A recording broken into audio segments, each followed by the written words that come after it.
আসসালামু আলাইকুম গাইস, কেমন আছেন সবাই? আশা করি ভালো আছেন। আমি অনেক অনেক ভালো আছি। আমরা অবশেষে আল্লাহ তাআলার অশেষ রহমতে আমরা আলহামদুলিল্লাহ কক্সবাজার এসে পৌঁছেছি। তো আমরা কিভাবে ট্রেনে করে সেই ব্রাহ্মণবাড়িয়ার কসবা থেকে কক্সবাজার আসলাম সেটাই আপনাদেরকে বলতে যাব। সো আমরা কসবা থেকে প্রথমেই যে কাজটা করি আখাউড়া রেল স্টেশনে চলে যাই।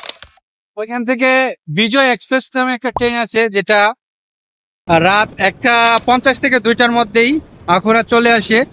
এর ভাড়া পড়ছে আপনার জনপ্রতি 250 টাকা করে। এটা সকাল 6টায় এসে চট্টগ্রামে পৌঁছাই। তারপর আমরা যে ঈদ স্পেশাল একটা ট্রেন আছে, যেটা কক্সবাজারের উদ্দেশ্যে ছেড়ে থাকেন। এটা সকাল ঠিক 7টায় কক্সবাজারের উদ্দেশ্যে রওনা হন।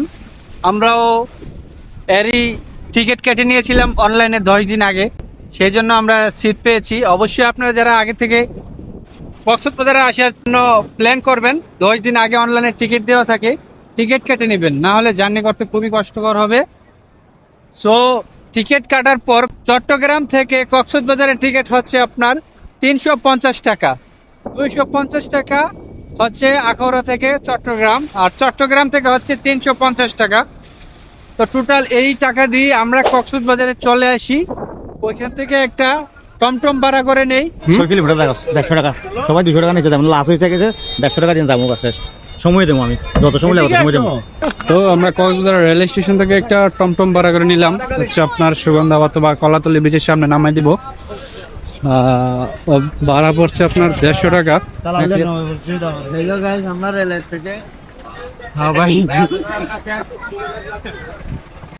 সেটা যে 150 টাকা করে আপনার কলাতলি বিচ অথবা সুগন্ধা বিচের যে কোনো একটি রিসোর্টে আপনাদেরকে নামিয়ে দেবে। তারপর আপনারা নিজেদের মতেই রিসোর্ট খুঁজে নেবেন। আলহামদুলিল্লাহ, তো আমরা এখন ডলফিন মোড় থেকে পার হইলাম, কলাতলি বিচের দিকে যাচ্ছি। তো এখন যাই রিসোর্ট নিব আগে।